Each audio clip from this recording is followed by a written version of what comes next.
dulu tuh ada pembuangan sampah. Sekarang dihilangkan. Jadi masyarakat daerah sini tuh bingung membuang sampah kemana. Gimana itu kira-kira? Dan itu bisa kita andakan, tapi kita taruhnya nih sampah yang bisa dinilaikan. Untuk yang sampah nggak bisa dinilaikan, paksa larikan dulu ke TPS. Gitu. Nah, soalnya aku mikir konsep awal ini kalau misalkan langsung dicampur ke sampah yang bisa kan bisa aja sebenarnya, tapi takutnya tuh orang malah ngebuang langsung gitu. Nah, nggak memang dipilah yang sudah kita sediakan. Nanti kan nggak ada keberlanjutan gitu lah. Kalau misalkan kita awalnya ini masyarakat ini paham dulu gitu, nah ini sampah ini buat jadi nilai nantinya.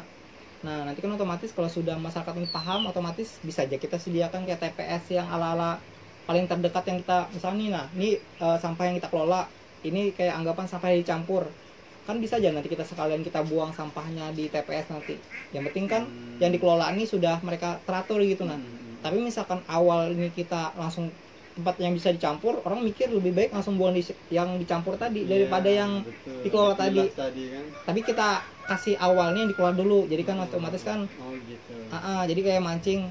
Tapi kan nanti duit yang dikelola ini konsepnya tuh kan di Indonesia ini kan ada sistemnya tuh kayak kecamatan, kelurahan, RT, RW. Nah, paling kecilnya kan RT, lingkup RT-nya. Nah, misalkan di RT ini kan otomatis kayak petak gitu. Nah, misalkan masyarakat RT ini di sini wilayahnya, RT 2 di sini wilayahnya. Nah, otomatis kan dalam kawasan ini kan aku tuh lebih ngusung juga ke konsep pembangunan. Jadi nanti duit ini nih enggak perorangan jatuhnya. Jadi per ruang lingkup RT tadi. Nah, misalkan ada kegiatan apa kan di ruang lingkup RT ini kan ada namanya ketua RT. Nah, ketua RT ini kan pasti yang mempengaruhi apalah orang yang berada di RT sini yang memimpin lah gitu pemimpinnya. Nah, dia pasti itu kan kayak daerahnya ini pengen maju juga gitu. Nah, tapi skala kawasannya dia aja dulu. Itu kan ketua RT kan fokusnya misalnya ketua RT 1, pasti ketua RT yang berfokus pada di RT 1 dia gitu. Nah, RT yang ini beda-beda lagi gitu. Nah, aku lebih menawarkan di situ. Jadi ketua RT ini bisa ngelola hasil duit tadi itu untuk program apa yang bagus untuk RT-nya tadi. Jadi masyarakatnya ini kedepannya tuh kayak lebih sejahtera lagi gitu. Nah, jadi misalkan duitnya tadi dari mana? Duit yang mana? Duit sampah tadi. Duit sampah. Nah, duit yang hasil dari sampah ini kan otomatis yang penghasil sampahnya masyarakat itu tadi loh. Nah, masyarakat tadi itu membuang sampah di tempat yang sudah di RT tadi, yang masing-masing RT tadi. Tapi kita koordinasi dulu ke RT-nya, ngasih tahu gitu. Nah, ini Pak, ada program bagus. Sebenarnya tuh konsepnya kayak sedekah sampah, tapi nanti duit yang didapat ini balik lagi ke masyarakatnya tadi. Tapi ruang lingkupnya RT tadi, bukan per saya dapat duit, tetangga itu dapat itu enggak. Tapi konsepnya tuh kayak nabung gitu, tertabung lah duit itu di situ. Jadi kalau misalkan ketua RT-nya punya program bagus, atau dari luar atau kita tadi tuh yang kayak tanam lo, duitnya bisa dipakai. Jadi karena ketua RT ini bisa lebih fokus ke masyarakat yang di sana, misalkan ekonominya masih ke bawah, atau misalkan kesejahteraan masyarakat yang di sana supaya lebih sejahtera lagi, itu bagusnya. Soalnya nih aku kayak ada lihat misalkan di Kediri itu mereka tuh dari pemerintahnya ngasih anggaran 100 juta ke setiap RT. Nah, itu per tahunnya. Kan otomatis di Palangka masih belum ada loh. Aku tuh mau menciptakan itu dulu, tapi skala mandiri. Jadi ketua RT ini punya program bagus, tapi biasanya kan kayak dana kededa loh, kayak misalkan tentang konsep kita tadi kita tawarkan ke RT, otomatis kan dana kita menjadi kendala loh. Nah, dana tadi bisa dipakainya nanti untuk kayak misalkan kayak program yang tadi itu, nah kayak tanaman skala RT lo, rumah tadi. Atau misalkan kurang-kurang bisa kita bantu nanti pendanaannya, entah kita kerjasama lawan dinas terkait atau lembaga apa nanti, atau CSR. Yang penting RT ini butuhnya berapa kita bantuin nanti. Yang penting programnya ini jalan di RT bagus, kita duplikasi ke RT lain. Kan kita konsepnya kan bisnisnya kan bisa dikembangkan gitu. Nah, kayak tadi misalkan yang masalah tanam-tanaman tadi, kalau misalkan berhasil di RT ini, kita bisa duplikasi ke lain-lain gitu, RT yang lain. Jadi kan keuntungan kita tuh kan kayak banyak nanti itu. Nah, kita tuh punya bisnis yang multi banyak gitu. Nah, tapi kita fokuskan dulu misalkan sampah. Nanti sampah ini kita dapat larikannya ke misalnya kemana, ke maggot, ke kompos. Itu kan sudah jadi duit gitu. Nah, yang organik tadi, misalkan yang sampah plastik, kertas dan lain kita larikan ke daur ulang. Kalau misalkan ada lagi yang bagus lagi, model sampah ini yang jadikan apa, bisa jadikan yang lain gitu. Berarti istilahnya ini mereka mengumpulkan sampah dulu kan. Setelah kita memberikan feedback ke mereka duit itu setelah berapa lama gitu. Pas sampah itu sudah penuh, langsung dihitung. Gitu. Sebenarnya itu sesederhana itu aja konsepnya.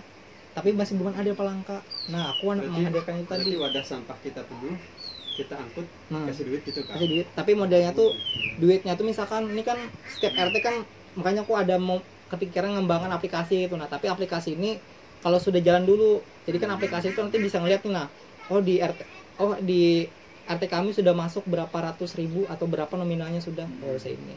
Karena misalnya ke RT mau ada program apa bisa dipakainya duit tadi.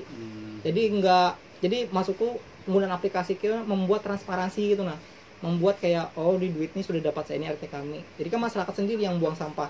Nanti kan masukku tuh dari aplikasi itu karena bisa kayak menginfokan tukang angkut sampah sebenarnya. Kalau misalkan manual ini paling cuma WhatsApp, itu masih kau jalan gitu. Misalkan sudah penuh, jadi di WhatsApp. Karena kita taruh di tong sampah itu WhatsApp yang untuk mengangkutnya nanti. Pas sudah penuh angkut, datang tukang angkut, tukang hitungnya, nah langsung dihitung. Untuk manual sendiri masih kita kayak manual. Makanya aku masuk itu kan mengembangkan aplikasi ke depannya. Jadi aplikasi itu kayak mempermudah kayak transportasi kayak misalkan ini kan aku mikir ke depannya gitu, nah ini kan tong sampah banyak di Palangka nih, titiknya banyak.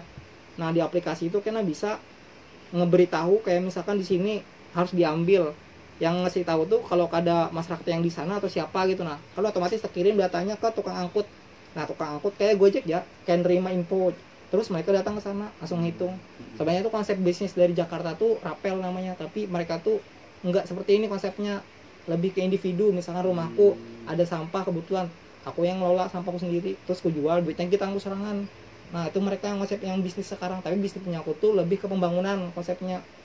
Jadi duitnya ini nanti untuk, makanya kataku kita langsung koordinasi ketua RT gitu, nah supaya ketua RT ini yang nanti kedepannya itu harapanku tuh misalkan ketua RT yang bagus-bagusnya nanti munculan gitu. Nah jadi kan kita nggak nunggu cuman wali kota yang punya program bagus, tapi ketua RT.